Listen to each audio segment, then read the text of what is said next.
say too, the jobless nigga Omeezy, I'm sorry, Streamer University was not what people thought it was. Then we're talking about Streamer University and what it wasn't a year later. Let's see, let's watch.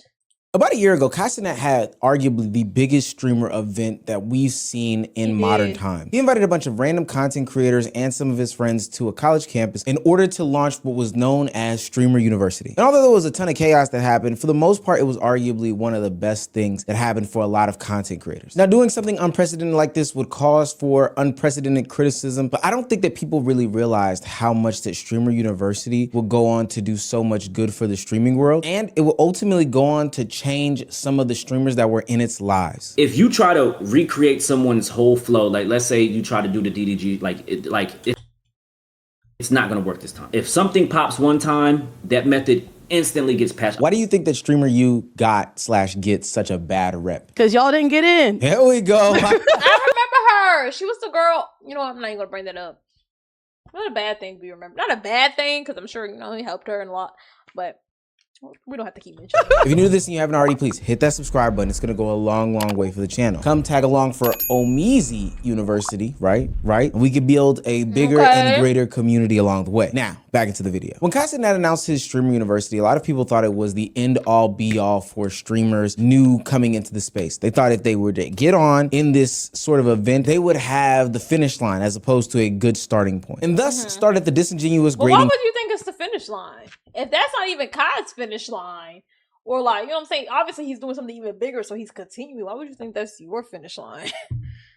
That don't even make sense. Scale of what Castanet could do for people in the streaming space. And a year later, people are looking back at Streamer University and calling it nothing but a success. And I honestly don't think it's fair. One tweet that I saw asked if there was any notable creator that had come from this event. And truly and honestly, maybe they don't know, but there have been a lot of resounding successes from Streamer University. First and foremost, Yana was technically on Drake's album. I don't know how that can't be viewed as some sort of success. Then I would say somebody like Drake's album. I didn't listen to Drake's album. Drake sampled a brief conversation between Yana and BDD. I don't know how that can't be viewed as some sort of success. Then I would say somebody like Extra Emily benefited directly from Streamer University, having people notice her, i.e. The Weeknd's producer, notice her directly from Streamer University. And The Weeknd knows who you are. I promise on my life. Not even just like even bigger celebrities. Like these are people in names we weren't talking, at least not in like as big of communities as it is now. Like, would even Omeezy be mentioning these people a year ago prior to Streamer? That wasn't a shot at Omeezy, or even, you know what I'm saying? Even, you know what I'm saying? These were people that we were at. They probably had their communities and stuff and were doing well, but you know what I'm saying? Like they, even in the streaming space, they've gotten blown up. Knows who you are. He does. The reason why I know, because he was at my studio last year. He was recording something, and he was watching SU, and he was like, "Oh, I like her perspective of SU and how she was walking around with a selfie stick all alone by herself." And somebody like Tota arguably is the biggest streamer to come out of Streamer University. Not just landing him thousands upon thousands of viewers from being somebody who had a low viewer count, but also having the opportunity to join streamer group The Clover Boys. DDG went from niche internet fame to fully mainstream. Blazing Baby Lola pivoted into a more corporate setting. Lala Baptiste, Jay Cinco, Arky, they all built real audiences from Streamer University. People benefited tremendously from the opportunity to come together. We've been talking about those people for a year straight, and they're all from Streamer. Content with one another, collaborate with like-minded individuals, and ultimately be broadcasted to a new, wider audience. Now, I believe that those streamers mentioned definitely did Streamer University right, and they took advantage of what was to come afterwards. But there were some what people would perceive as a downsides of Streamer University, and the aftermath of it changed the streaming industry completely. Streaming is dying out, you know what I'm saying? Streaming. Hell yeah. You think streaming is dying out? Hell yeah. Streaming is like, it just became so oversaturated, you know what I'm saying? I feel like, me personally, from a creator standpoint, I feel like once Streaming University came, it everything up. It made the numbers feel unreal. Like back then, niggas having 7,000, bro. When you had 7,000 like a year ago, bro, that's like equivalent to a nigga having 60,000 right now. Now, I think a little bit of context needs to be added. First and foremost, during Stream University, somebody like a DDG hit 200,000 live viewers, and everyone was about at 15K to 30K. So 500 to 1,000 viewers, it almost seemed like it wasn't impressive anymore. I do think that the goalposts moved, but most importantly, out of a Streamer University, I saw saw so many people want to hop into streaming. Now, I think it's worth noting Jay Cinco was at Streamer University and definitely monetized off of it. He's just pointing out the fact that people showed up to the gold rush that he got in early on. But that's basically how every single gold rush works. People see this thing blow up in the space and then everyone rushes to do it. Most of them doing it with half-assed attempts, to be quite honest with you. If you go back and look at all those people who bought phones after Streaming University, some of your favorite content creators who stepped into streaming. We were here before. I'm just kidding. No, we were, but. And just some people who tweeted, I wanted to get into streaming right out of Streaming University. A lot of them aren't doing it now. A lot of them have totally stopped. A lot of them have fallen off wholeheartedly. Now, most of these people are probably looking for an opportunity to uplift themselves from whatever financial burdens that they had, not understanding how real of a task and job streaming actually is. They thought it was something that could be fun, monetizable, and taken lightly, but it's actual serious hard work. One where you have to devise a plan and a strategy that leads to a long and fruitful career. Or you could attempt to take the shortcut like some of these content creators did and go the whole insane attention farming type situation. Y'all closed? I got some money for you. We are closed. I'm famous. You can't do me like that. Can't make me a taco? Damn, nigga. Okay. I can't get a chicken taco? I'm so sorry. Just make me a taco. Sit down. I give you $100. You don't want $100? Wow, that's crazy. No. That's fucked up, man. You gonna do that in front of 20,000 people? Hey, La Maria, fuck you. I'm not gonna lie, chicken taco does sound kind of good right now. I ain't gonna hold you. Now, on surface, this clip is kind of funny, but the problem is that she said, I'm famous, therefore you should stay open for me, therefore you should make me some sort of chicken taco. And the bigger problem is that this type of personality trait or type of content that you're going for supersedes any type of content that you're, you know, supposed to be getting known for. They're gonna remember the arrogance. They're gonna remember the entitlement over anything. A platform like StreamerU gave Samaya the recognition, but recognition only matters if you can convert it into a real audience. This is why people connected this specific moment of Samaya to the academics criticism from a minute ago. We know you for literally fucking a rapper. That's why we know you. Don't ever try to do that, bitch. I want to stream you and all that. Don't give a fuck. Don't downplay shit I got going on. Who made that edit? Who? Criticism wasn't not just that these people aren't famous. The criticism was that these people were acting like the platform had already made them stars before they actually built anything. Arguably, the worst part about Streaming University is that it gave some streamers and content creators the thought process in their mind that they were just famous enough that they didn't have to actually go out there and build an audience. And when attention doesn't turn into a real audience, some creators don't respond by actually building and growing a real audience, getting down and dirty and building up a community. No, they respond by chasing these moments, these viral moments, these things that get them clipped. And this is where you introduce a Nina Lynn situation into the mix. And the language that you're using in front of a 13-year-old, I don't appreciate either. This is a public space. I'm gonna let you know that right now, man. This is like the most barren argument. I cannot. What the hell? 1, 2. Okay. Do not be recording. Okay, see, I was gonna agree with Nina just for that second. I don't know why everybody hates Nina. I never went deep diving into her videos. I feel like maybe I did hear a situation. I think it was a situation that she assaulted somebody, so maybe that's why everybody hates her.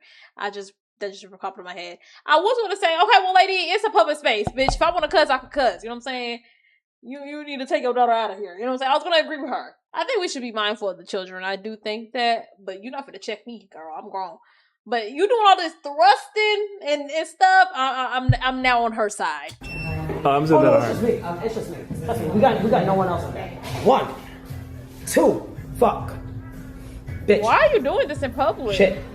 Now follow me. For what it's worth, Nina Lynn and Samaya are not the same example at all. Samaya is somebody who represents entitlement after the attention. Nina Lynn, on the other hand, represents chasing attention after the spotlight starts fading. When you go to an event like a Streamer University and you're surrounded by all these other streamers, your numbers look more huge than what they actually are. They look inflated. And so coming back from a Streamer University back to your hometown, people were chasing that high again. People were chasing that feeling as the numbers dwindled down. But instead of, I don't know, of planning out different collaborations with content creators, they sought the fast track. They did whatever they needed to do to get people looking again. But the problem is that people looking again doesn't mean that people actually care. Drama can create a viral moment for what it's worth, but it doesn't mean that you have some sort of loyal audience. In fact, it probably will create the opposite effect. It'll create a loyal audience of people trying to see you fail. And then after that, the controversy becomes the brand. That right there is the trap. Streamer U gave Nina. That's what a lot of kick people are. No shade. Lynn a chance to create a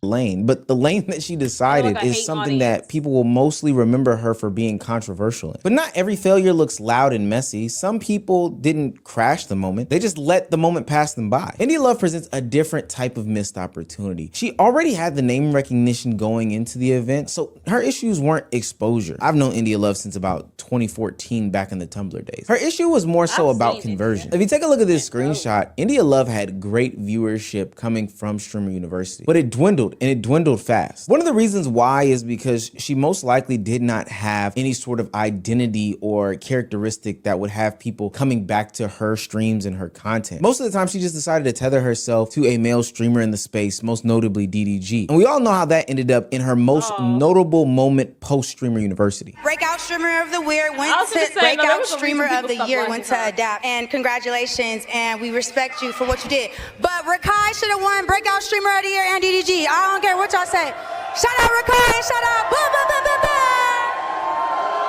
I don't know why she got on stage and did this. I really do not know why. This was an opportunity for her to reposition herself. I can remember before Streamer University, Zoe Spencer came to the internet talking about how there weren't a lot of spaces for women to succeed without them being tethered to the guys. And I've talked about that multiple times on this channel before. And India Love was put in a unique opportunity. She was positioned to separate. Even like the biggest women in the world, known celebrity entertainment wise. Let's say, who's two? People always talk about Beyonce, Taylor Swift. Taylor Swift, super big. And I'm saying she got popular for a man, but people cannot wait to tie her to a man. Beyonce, I mean, she is married to that man, but you know what I'm saying? It's always about that. You know, people will love to throw that man in her face. Like, you know what I'm saying? It's like acting like they're not who they are in their own star power and fame and celebrity. You know what I'm saying? They will tie you to a man. A man. All y'all thinking about is dick. Herself from the pack and then ultimately embrace a whole different lane that streaming hadn't really tapped into. But she didn't really do that. She never separated herself. She never made a lane for herself. Not saying those women or other women cannot be successful without. I'm just saying how people will try to tie you to, you know what I'm saying? Even in your own right. Even like the most successful, talented women. Like they will still try to tie, oh, but Jay-Z made her career, you know what I'm saying? Whatever, you know what I'm saying? Really took the opportunity to stand out and maybe even galvanize some of the young women in the streamer space. I would say that people left her streams not knowing what to expect, and that's probably true for the individual streams, but for the streams where she did exactly what she did, they put her in the box of a pick-me, which, hey, rightfully so. But at the end of the day, it was a missed opportunity because she didn't sever that tie to the existing fan base that was already there, that wasn't really there for her. So then anytime she had a moment, people would react, people would make their think pieces, but ultimately people would move on. And I could go on and on about different examples from Streamer University, but once you look at all of them, Ray's point becomes the part that explains the entire thing. Yeah, if you got part two, how to tell you? We not getting in, bro. Huh? So if they're streaming you part two, I'm telling you, bro. Whoever go back the first time, you're not going back this time, bro. How do I tell you, bro? It's over, bro. There's no way he's letting people from streaming you first go to a second. Like, there's no point. Ray is stating here that Castanat is not inviting the past streamers from Streamer Universities, the alumni, oh, wait, so they're doing a second one? into the program because it's not some sort of crutch. It's not some sort of permanent support system. It was a launch pad. That means that the event in and of itself was temporary at best. You're not going to be that one alumni that's always hanging around the college campus, whether it's during homecoming or even past homecoming, trying to relive the glory days with your varsity jacket that you've clearly outgrown. No, still hitting on the girls. Homecoming is for alums in college. The local college bar. That's weird. That's disgusting, gang. No, but then you get a certain age and then it's like, okay, you at every event. You at the non-alum events. You with the undergrads every second of the day. It's like, okay, come. What you were supposed to do post Streamer University is take the clips, take the moments, take the attention, take all that opportunity and start building something when you were on your own. Because if your career only works when there's a Kai Cenat backed event, then ultimately you didn't build a career. You just built dependency. You built another place and space for Kai Cenat to succeed, but not one in which you can thrive on your own or with collaborating with some of your peers that are also alumni. I still think what he did last year holds weight today.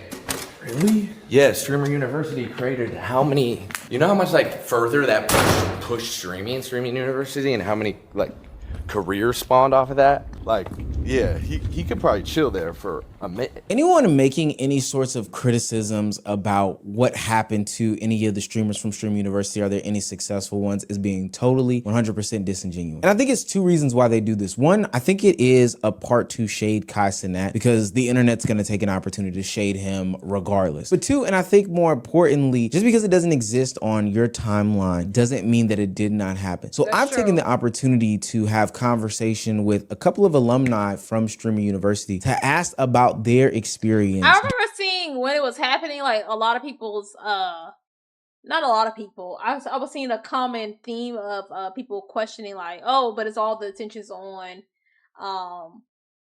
people who are already well known, like DDG, India Love, Jay Cinco was already known, Brooklyn Frost was already known, Deshae Frost, you know what I'm saying? They were like, it didn't feel like, you know what I'm saying? So they were like, oh, the other people. But then other people was like, well, they should have got in with the get in. You know what I'm saying? So it depends how you look at it. During the process and after to truly understand if they were or were not successful or answer the age-old question, was Streamer University a waste? Marcus, how you doing today, man? I'm doing great. How you doing, Omizi? Hello, I'm Kai Woos, and I am a Streamer University alumni. So the reason why I've asked you for this today is because maybe 5 days ago, it was the year anniversary of Streamer U. Yep. Shouts out to the Streamer U alums. Now, your walk is a little bit different because you were already in the space with the quote unquote big boys before Streamer U. But I want to know, after Streamer U, how has your life changed? It's kind of been the same in the sense because like how you said, I was already around the people, but it's just the obvious viewership increase that I've been able to maintain. Because I still wasn't. What is the picture in the back? Even though I was around them, I still was a small streamer before that. So yeah, so I would say obviously the viewership increase, which comes with, you know, the financial bonus and shit like that. So I would say that because I didn't get too many clips off like some of the you know, the bigger guys. So it's not like I took off like Yana, this, that, and the third. How have things been just in general since Streamer U? Honestly, amazing. I feel like life has been so active. I low-key didn't even realize it's been a whole year since because I don't think I've ever been this busy in my life. Oh, wow. Is this with just different opportunities that come with being more visible in the space now? Yeah, I think different opportunities and also like a different drive. Like whenever you see how people move as a bigger creator behind the scenes especially, you start to realize like, oh, I'm not putting in as much work as I thought I was. It's like the planning, the execution, the editing, the meetings, the like conceptualization of ideas. Like you don't realize that all of this is happening because whenever they show up on camera, they're just there to entertain. They're not there to tell you about the logistics of being a streamer or like being a content creator in general. So like being able to see that without them trying to entertain an audience made me realize like, oh, I gotta lock in more. I gotta do more. I gotta push harder. So I've been like trying to like apply a lot of those ideas myself. And ever since then, just always editing, always recording, always doing something different. Yeah, I totally understand. It's a grind, but I value what you're saying. When you see others are doing good things, great things, the only thing that you can do, you can do two things. You can elevate or you can say, well, maybe that's too much for me. I just don't need to be a part of that. Yeah, exactly. It's like realizing that you have access to the method. It's like, okay, now do I want to be that tired? Do I want to implement that? It's been a slow implementation for me because I'm like, I don't want to burn out, but it's been very satisfying. Now, this is some of the controversial questions that people have about Streamer U. How come we aren't seeing more people that attended Streamer U be successful? That's not something I've thought about too much because I feel like everybody kind of, you know, it benefited a lot. There are some people that, you know, probably didn't see too much benefit after it, but a lot of it could be preparation. I think a lot of people didn't or maybe didn't know like what to do after like even if you do get this increase of viewership, what to do after, how to capitalize on it after. It's still it put people in the right rooms, in the right doors, and I did think it served a purpose. But if you're kind of just thrown into the lion's den without really expecting,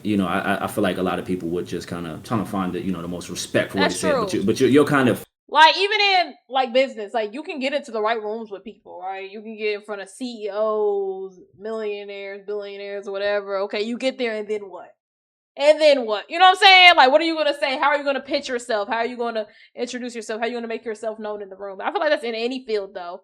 You know what I'm saying? And some people do it better than others. I think that's just common, though. Fizzle out a little bit because just not being prepared. Because I mean, even me, I didn't know what to fully expect. Or even in like class. Like, if you think back, like even like high school, middle school, wherever, some people can come to class and they were just you know what I'm saying? They took it and ran with it, and then some people just chilled out in the back. Well, that's their prerogative. So it's like how you want to show up. I think that's fair. I was a smaller streamer. It was rocky. I said only class just in case like some people never been in like a,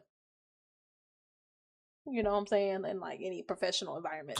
Like just starting just from the type of person I am. So yeah, I think it was a culture shock for a lot of people, not really knowing what to do after it. And yeah, there was a lot of people that did know what to do and they took full advantage of it. So yeah, I that's what I would say. I was talking to another person that I interviewed, and they were saying that like, a lot of these people, just because you don't see them doesn't mean that they're not successful. Working. And then also like, who defines what success is? Somebody may now be more consistent than they were. And even if it's not at the height or numbers of 500, 600, 1,000 live viewers, ultimately though, just being consistent is much better than where they were when they first started, where they were a little inconsistent. But they also might be killing like Instagram, Snapchat, all these other things like that too. I think people forget that Twitch is one of the hardest platforms to grow, maintain, and see success in regardless. I mean, even people going from 0, even if you're at 100, 200, even if you're at 50, like all of that is a win, because without getting that boost, like it really is, it's not impossible obviously, but it is very hard, especially with how many people is trying to stream now, to go from nothing to even a little bit. Like it is super hard. So even if you went to Streamer U and you came back and you average 50 viewers, you're still at a very high percentage of people on Twitch, because most people on Twitch, like majority of people on Twitch, are streaming to nobody right now. Yeah, it really just depends. Most people think of success, they were expecting everyone to graduate Streamer U and average 1,000, 2,000, 3,000 plus, but that's in itself just super hard to do regardless. How come we aren't seeing more people that attended Streamer University being successful? I think it's because everyone's metric of success is different. Like, I know people that aren't as active on socials that are like buying properties because their money's up. It's like, because it was called Streamer University, everyone will see you on like TikTok Live or on Twitch, and they're like, why are your numbers so low? Like, what was it even all for? Meanwhile, like, you're actually getting millions of impressions on your Instagram, and you're getting millions of impressions on your TikToks, and you're getting invited to hang out with their favorite creators. So it's like, whenever you put that into perspective, it's like, just because you don't see it doesn't mean it's not happening. I always remind myself that there are people who make a living on content that I'll never know their names. I'll never know what they create.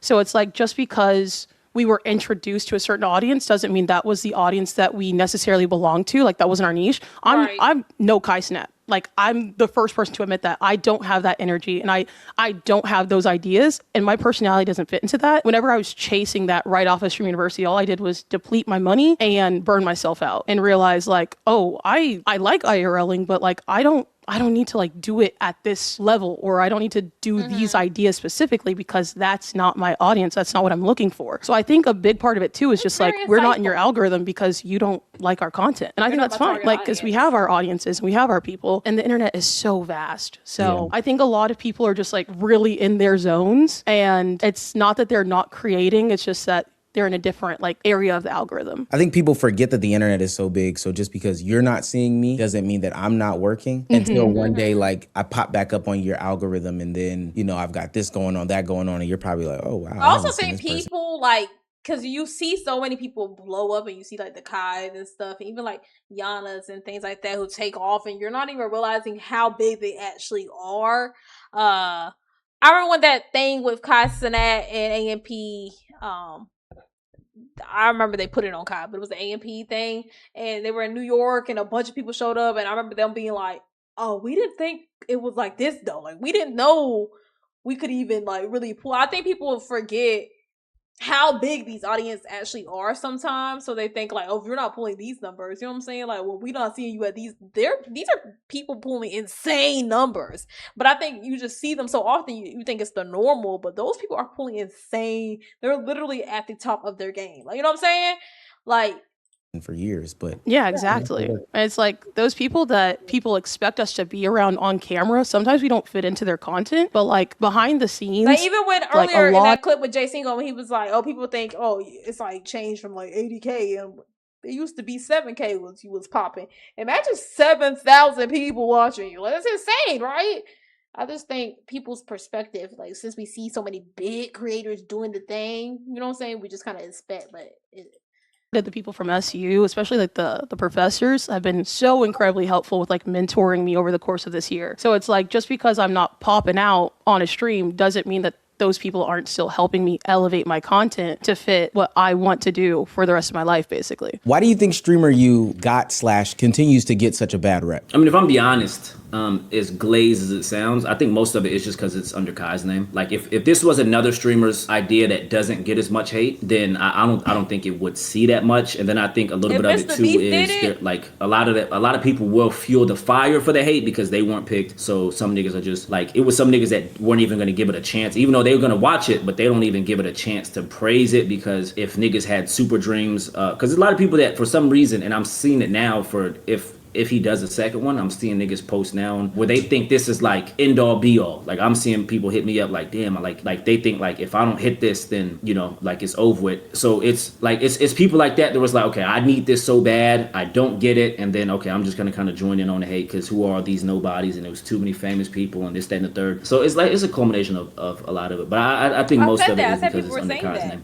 And it's interesting because in my research for the video, I went back and I started looking at all the people who were like, yo, I hate Kai Cenat, I hate Streamer U, I hate the people that got selected, and they should have picked the smaller guys, and da-da-da. They did all this complaining. I went back and saw what they did from that point till today, and there's so many of them that haven't done anything, haven't touched nothing, haven't streamed consistently since. And I'm thinking to myself, did you think that this was like your super duper put on card right here? Like Streamer U was really gonna put you there? But I think you might be one of the first people that hasn't done that too. I think a lot of people, some of those videos popped. Like, as soon as he revealed what happened, it was like a huge debate, at least on my timeline, because I mean, some of these videos were on TikTok, at least, were fucking hitting of people just like complaining about it, and it's too many people, too many famous people, and this shit ain't gonna hit, da da da da. But yeah, if you went back and did that, that would be far to look at, because I already know people didn't take this opportunity to put Bill. I'm gonna try not to call nobody's name out when I do it, but if they want to call people out, like whenever it was time, that's true. Fuck it, call them niggas out, because you know it's gonna be some people that might even look at other people and say, hey, you haven't streamed that much in Streamer U. Like, the other mad that they didn't get the opportunity, but them niggas might have not streamed as much as the people that they saying don't stream, you know, after the opportunity, if that makes sense. No, I think that's fair. If I call them out, what they gonna do? Stream about me? Hell, they wasn't streaming in the first place. TikTok saying he was right. Hey, yeah, let's do it. Let's go band for band. Why do you think that Streamer U gets such a bad rep? Because y'all didn't get in. Here we go. Realistically, if you look at the people who criticize us, it's the same people that are like, I would have done better. And I feel like a major reason why I got criticism was, one, it was the first time it ever happened. Two, like, that a project of that scale is crazy. Like, there's no way to control over 100 people in an environment. Plus, the location got leaked before we even started. Like, that shit was crazy. But no, I just feel like a lot of the criticism comes from people thinking that they would have done better. And I don't know, to that, I'm always just like, just make cool content then. Because I mean, Stream University wasn't like a get rich quick kind of thing. Like, it's I think people shoulda, coulda, would. If I went, and we'll do it. also forget that virality doesn't come from one moment. Like, success doesn't come from one moment of virality. It comes from it stacking and like getting those opportunities. So I feel like, I don't know. I think a lot of people are just upset about it. I think a lot of people are bitter that there's not a part 2 announced yet. I think that's the opinion of a lot of the alums, is we're kind of like, I don't know why you're so upset about it. Because like, if you were there, a lot of people are like, people didn't get anything out of it. We got a lot out of it. I think even people who didn't have viral moments, again, like seeing how those bigger creators move was crazy. But yeah, I really don't know why it gets so much like backlash other than that. I do think what you said is true, that people thought just off rip that they would have been able to do more with it. But I'm gonna be quite honest with you, because it's the anniversary and that's what this whole video is about. I went back and looked at a lot of streamers or content creators or whoever that made videos at the moment saying like, oh, you know, I would have did X, Y, and Z. Went back and looked at what they did in the year. Respectfully speaking, y'all wouldn't have made it. They would have been the people that, you know, took the picture with Kai, took the picture with Duke, took the picture with Agent, and then it would have just existed in that ecosystem right there, their Instagram or their Twitter, but they wouldn't have done anything else content-wise because they didn't do anything for a year. It didn't make them hungrier. It didn't make them more motivated that they didn't get in. It kind of just said it just to say it. I agree. And that's like, people will come into my streams all the time. How do I get into SU Part 2? I'm like, well, what have you done since SU Part 1? Because that's a big thing I always say is I'm like, don't let someone else determine when you blow up. Just grind. Who knows if you're going to need it by the time it comes back around. If you like are really producing content the way you want to. I think another thing is so many people think about getting into it that they kind of forget that content is about the love of the game. Like so many people are just waiting to blow up that it's like, just play games with your friends. Just go IRL. Just like have community, because I truly honestly believe that's why we all got in, is because, you know, first round you're like, what are the odds of me really making it or someone that I know making it? It's so slim. I'm just going to shoot my shot. Like, I love doing content and I've been doing it regardless. And I think that's why we got in. I think more people should just care about content instead of caring about the opportunities that you might get from it. Last question. If you could give advice to someone attending in the future. I think one of the first things is people have to take what they saw from the first one and apply it. And obviously in your own way. If you try to recreate someone's whole flow, like let's say you try to do the DDG, it's not gonna work this time. If something pops one time, that method instantly gets patched. Obviously, like, you know, girl content is gonna hit on the next one too. Like, so it's gonna be separate themes and shit, but you're gonna have to bring your own sauce, your own flavor, and not just like don't just go in that bitch and say, I'm just gonna do exactly what Rakai did last time so I can try to get 200,000 views. I mean, it's not gonna work. You're gonna have to bring your own sauce, bring your own flavor, be you, because even whenever you leave that, you're gonna have to uphold, like, you're gonna have to, like, if people attach to something, they're gonna have to want to keep seeing that. Another thing is know that you are being thrown into, like, just be prepared to be thrown into the lion's den. Like, just know the Clippers are going to be outside, and if they saw a certain situation, like when people are bullying people, trust and believe, like them clips hit, trust they will be. Oh, I remember that. Sniping for that same shit. Bullied? Is that what happened with her? I remember I said earlier, I was about to say, oh, she was the one, but now the low key think about it, I wasn't gonna say like, oh, she was being bullied. What was I gonna say? I just remember seeing Kai talking to her and then people talking about that. I don't really remember what happened. I mean, I wasn't actively watching Streamer U. I just seen clips here and there. I was with you guys. I'm just kidding. I'm just kidding.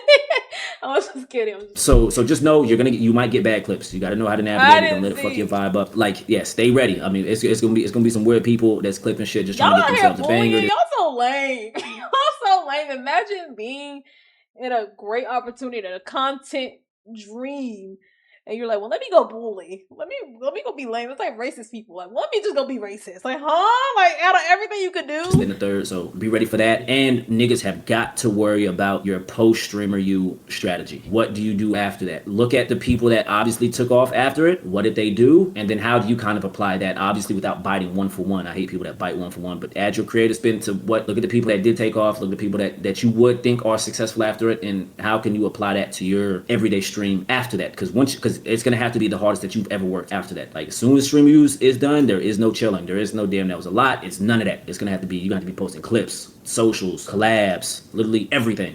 So yeah, just learn from the mistakes of all the people that went for the first time that were gonna be made, because this was the first time, you know, we went through that. So yeah, man. Just learn from everything. Last question. If you could give advice to someone attending in the future, what would it be? I would say, number one, schedule content out before you get there that will like air as you're in the middle of Streamer University so that your algorithm is taking off. We didn't have service while we were out there, so luckily I had videos that were scheduled, and that allowed me to get some kind of traction because I was not posting like that. I'd also say one thing I learned was you can be genuine and be ambitious at the same time, I kind of blocked myself off by being like, I don't want to be a character. And by that, I ended up like slowing down how, I don't know, how quickly I became close with a lot of the people from SU. Like now a year later, I'm like finally hanging out with them and finally talking to people because I'm like, oh wow, like it's not clout chasey to talk to people in your network. So I just say like, don't let your fear of like misinterpretation like control how you act out there, because people are going to misinterpret you regardless. You're going to get clipped out of context. You're going to get one guide. It doesn't matter as long as you know what your goals are and who you are at the end of the day. Like that's all that matters. And also have fun. Like I think like it's one of the most fun things that you'll ever do. It's a summer camp full of people that have the same interests as you, and it's just fun, bro. Like it's just nice to hang out with people that are ambitious and driven and hungry, and I'm so grateful. Like it's amazing. I think people went into Streamer University with a bunch of misunderstandings as to what the event actually was. As powerful as I do think Kai Cenat is, Kai Cenat can't make somebody 100% famous on his own. That person needs to do their due diligence. They need to do their work. They need to have the YouTube set up, the Discords, the Twitter communities. They need to stream consistently. They need to have the creative ideas. They need to collaborate. They need to network. They need to do all those things. And for what it's worth, I do think the Streamer University gave them all of that. It's just about if they ran with it after the fact or not. And you heard that based off of the 2 interviews. Shouts out to Marcus and Kai. The people that are having this unnecessary and nasty ass criticism about whether or not Streamer University was a success or not a success just need to really take a look at the landscape as to what's going on right now in the streaming world. Post Streamer University, streaming became one of the biggest and most notable mediums of content out there in mainstream media. Everybody and their mama sparked up a Twitch account, started a YouTube account, TikTok account, and started streaming based off of Streamer University. And not even that, I feel like a lot of creators stepped up their games. Like even a lot of big creators, they stepped into like different lanes. Not necessarily like they changed or bit off Kai, but you see a lot of people start, up in production, up in, you know what I'm saying? It was like, okay, I see y'all working. Some of them did not stick around. It's not necessarily because of a Kai Cenat. And some of them did stick around and you just probably don't see them because you're not searching for them. Probably just looking for another reason to hate on Kai, to be quite honest with you. And as we sit here and wait for the next round of Streamer University, I would just like to say to any of the critics, please go back and, do your due diligence. Look at yourself. And if you were somebody who were criticizing the fact that you couldn't make it, maybe what are you doing to actually be invited to said event? And most importantly, work on building some sort of foundation or base to put this launching pad on. You can have the biggest boost in the world, but ultimately, if you're not willing, ready, and able to take advantage of it, then it's gonna be all for nothing, to be quite honest with you. And as we see Kai Cenat put out cryptic tweet after cryptic tweet, you can kind of believe that he's coming. And as we how are you? Do you feel happy not providing content for damn people who supported you for years? Better than ever. It all makes sense. See Kai Cenat put out cryptic tweet. How can you be like, how can you support it? We supported you. Oh my God, calm down. Y'all not no real supporters. Y'all not no real fans. Beyonce ain't dropped an album yet. I'm still waiting on Act 3. You don't see me in her comments. And it's been over a year. Okay. Tweet after cryptic. You just a hater. Tweet. You can kind of believe that he's coming back better than ever, and the next Streamer University is going to be bigger than it ever was. So if you're not ready to take on that challenge that is becoming a content creator or streamer, somebody that's more consistent in the space, somebody that's willing, ready, and able to succeed, then this probably isn't the game for you. And complaining to complain ain't gonna do you no good. Oh, it's over. You know what? W take Omizi. I always love Omizi's thoughts and views on the streamer world. Yeah. I don't know. I don't understand how some people could be like, did it even help anybody or any streamers? I don't know if he said specifically there were streamers that attended complaining. But if you were a streamer who went and complaining like, I didn't even do what I wanted it to do or whatever, I wouldn't even have assumed like that was the start. Oh yeah, he had said something like, oh, some people thought it was the finish line. Why would you even assume that? In fact, I would assume the opposite. Like, oh yeah, like people really only here right now for Kai. You know what I'm saying? Because it's his event. They want to see him, get a glimpse of him, what's going on, because it's his event. Now it's just my opportunity to sell myself. Like, it's time to pitch myself. Like, I gotta keep pitching myself. I don't know why you would think the opposite. Like, oh, I made it. I'm here. I'm hanging out with the peoples. I'm that bitch. I'm that nigga. I would think the opposite. Not the opposite. Not saying you shouldn't be proud of your success and how far you came, but you know what I'm saying? Anyways, W video, Mizi. W video.